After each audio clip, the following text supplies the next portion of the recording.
ഐതിഹ്യങ്ങൾ.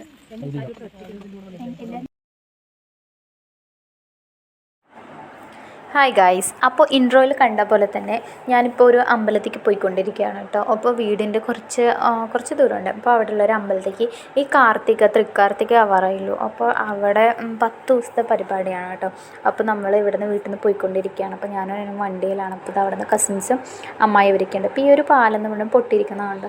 അപ്പോൾ ഇത് മഴയൊക്കെ ആയി എന്ന് പറഞ്ഞാൽ ഇതിൻ്റെ മുകളിൽ കൂടെ വെള്ളമൊക്കെ പോകും കേട്ടോ. അപ്പോൾ ഞങ്ങളത് ഏകദേശം അമ്പലത്തിൻ്റെ അവിടേക്ക് എത്താനായി. നല്ല ഏകദേശം അടുത്തൊക്കെ തന്നെയാണ്. അപ്പോൾ ഈ ഒരു ചെറിയ വഴിയാണ് കേട്ടോ. അപ്പോൾ ഞാനും അനിയനും കൂടെ ഇങ്ങനെ പോയി വണ്ടിയൊക്കെ പാർക്ക് ചെയ്യാൻ പോയി. വണ്ടിയൊക്കെ പാർക്ക് ചെയ്ത് കസിൻസാണ്. അപ്പോൾ ഞങ്ങളിതാ അമ്പലത്തേക്ക് ഇവിടെ ഇതുവരെയ്ക്ക് വണ്ടി കയറ്റുള്ളൂ കേട്ടോ. അപ്പോൾ ഇവിടെ നിന്ന് ഇങ്ങോട്ടേക്ക് നടന്നു പോകണം. അപ്പോൾ ഞങ്ങളിതാ നടന്നുകൊണ്ടിരിക്കുകയാണ്. അപ്പോൾ ഇവിടെ എന്ന് പറഞ്ഞാൽ 10 ദിവസത്തെ പരിപാടി. അപ്പോൾ നമ്മൾ വീട്ടിൽ നിന്ന് എന്താ വെച്ചാൽ ഇതാക്കണ്ട രണ്ടുമൂർത്തി ഭഗവതി ക്ഷേത്രം എന്നൊക്കെ പറഞ്ഞിട്ട് നമ്മൾ വീട്ടിൽ നിന്ന് ധാന്യങ്ങൾ അങ്ങനെയൊക്കെ പറയില്ലേ, അങ്ങനെ പച്ചക്കറിയോ അല്ലെങ്കിൽ തേങ്ങയാണെങ്കിൽ തേങ്ങ. അപ്പോൾ നമ്മളിപ്പോൾ വീട്ടിൽ നിന്ന് അങ്ങനെ കൊണ്ടുപോകും. നമ്മൾ എല്ലാ വർഷവും കൊടുക്കണതാണ്. അപ്പോൾ അത് അമ്മ വരുമ്പോൾ കൊണ്ടുവരും. അപ്പോൾ ഞാനൊന്നും എടുത്തിട്ടില്ല. അപ്പോൾ സാധാരണ നമ്മൾ അമ്പലത്തിൽ ഫസ്റ്റ് ദിവസം വരണമെന്ന് കൊടുക്കാറാണ്. പക്ഷേ ഇപ്പോൾ അമ്മ കൊണ്ടുവരാമെന്ന് പറഞ്ഞപ്പോൾ ഞാൻ എടുത്തില്ലായിരുന്നു. അപ്പോൾ ഇതാ ഈ നല്ല ഫുള്ള് ഇതിൻ്റെ ചുറ്റുകളൊക്കെയാണ്. അപ്പോൾ അതുകൊണ്ട് തൃക്കാർത്തികയ്ക്കാണ് നല്ല ഈ 10 ദിവസത്തെ പരിപാടിയാണ്. അപ്പോൾ ഇവിടെ ഒരു വിടവ് പോലെ കാണുന്നത് എന്താണെന്ന് വെച്ചാൽ ഒറ്റ ദിവസത്തിൽ ഈ അമ്പലം കെട്ടിപ്പണി കഴിപ്പിച്ചു എന്നാണ് ഇത് പറയപ്പെടുന്നത് കേട്ടോ. നമുക്കറിയില്ല എന്താ സത്യാവസ്ഥ എന്ന്. പക്ഷേ പണ്ട് കാരണവന്മാരൊക്കെ അങ്ങനെയൊക്കെ പറയാറ്, ഒറ്റ ദിവസം കൊണ്ട് കെട്ടിക്കഴിപ്പിച്ചാണ് ഇതിൻ്റെ മതിലും കാര്യങ്ങളൊക്കെ. അപ്പോൾ ശ്രീകൃഷ്ണൻ കള്ളക്കോഴി കൂവി, അപ്പോൾ നേരം പുലർന്നു. അപ്പോൾ പണി അവിടെ സ്റ്റോപ്പ് ചെയ്തു അങ്ങനെയൊക്കെ പറഞ്ഞിട്ട്. അപ്പോൾ ഇത് കൊടിമരം. അപ്പോൾ നമ്മൾ തൊഴാൻ വേണ്ടിയിട്ട് ലൈൻ നിൽക്കുമായിരുന്നു. സാധാരണ നല്ല തിരക്കുണ്ടാവാറുണ്ട്. അപ്പോൾ ഇതിപ്പോൾ കൊടിയേറി 2 ദിവസമായിട്ടുള്ളൂ. അപ്പോൾ ഞാനിപ്പോൾ തൊഴുതി കുറേയൊക്കെ ഇട്ടിട്ട് ഞങ്ങളിങ്ങനെ നടന്നുകൊണ്ടിരിക്കും. അപ്പോൾ ഇനിയിപ്പോൾ നമ്മൾ പോണത് ഫുഡ് കഴിക്കണം. അന്നദാനം മഹാദാനം എന്നാണല്ലോ.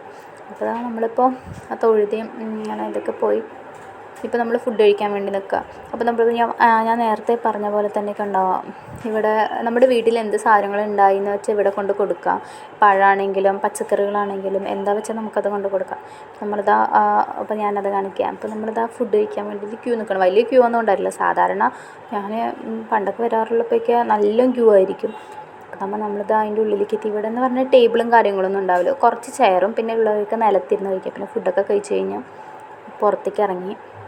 അപ്പോൾ ഇതിവിടെ കുളം കാര്യങ്ങളൊക്കെ ഉണ്ട്. പിന്നെ അവിടെ പാടമാണ് കേട്ടോ. അപ്പോൾ ഈ പാടത്തിൻ്റെ ഇവിടെ എന്ന് വെച്ചാൽ കണ്ടോ, കാണാൻ നല്ല ഭംഗിയാണ്, നല്ല പച്ചപ്പും കാര്യങ്ങളൊക്കെയാണ്. ഇതല്ലേ നീ പറഞ്ഞേ?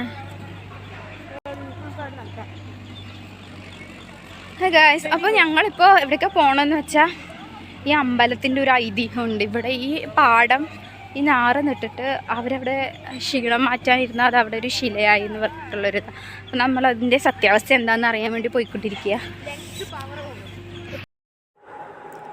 കണ്ടു പാലക്കാടിൻ്റെ ഒരു ഭംഗി. അവിടെ പാടം ഉഴുതുമറിച്ചുകൊണ്ടിരിക്കുകയാണ്. അപ്പോൾ ഫുള്ളും കൊറ്റികളിങ്ങനെ നിരന്ന് നിൽക്കുകയാണ്.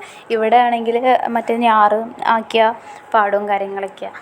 അപ്പോൾ നമ്മളിപ്പോൾ അതിൻ്റെ സത്യാവസ്ഥ അറിയാൻ വേണ്ടി പോയിക്കൊണ്ടിരിക്കുക. അപ്പോൾ ഈ കാണുന്ന ഒരു ചരിഞ്ഞ് കിടക്കണ ഒരു എന്താ പറയുക, ഒരു പോസ്റ്റ് പോലെ ഉണ്ടെങ്കിൽ ഇവിടെ നിന്ന് കാണുമ്പോൾ നമുക്ക് അടുത്ത് പോയിട്ട് എന്താണെന്ന് വെച്ചാൽ നോക്കാം. പക്ഷേ ഇതൊക്കെ കണ്ടോ, അടുത്ത് പോകുമ്പോൾ കാര്യം സത്യം തന്നെയാണ്. ഒരു സ്ത്രീ കിടക്കുന്ന പോലെ ഒരു രൂപമാണ്. ഞാൻ നേരെ എടുത്തില്ലായിരുന്നു. അപ്പോൾ ശരിക്കും അങ്ങനെ തന്നെയാണ് ഇതിൻ്റെ അവസ്ഥ. അപ്പോൾ ഇതാ പാലക്കാടിൻ്റെ ഗ്രാമം അത് വേറൊരു വൈബ് തന്നെയാണ്. അപ്പോൾ ഇതാ ബാക്കിൽ പാടമൊക്കെയാണ്. അപ്പോൾ ഇന്നത്തെ വീഡിയോ ഇത്രയേ ഉള്ളൂ. ബായ്.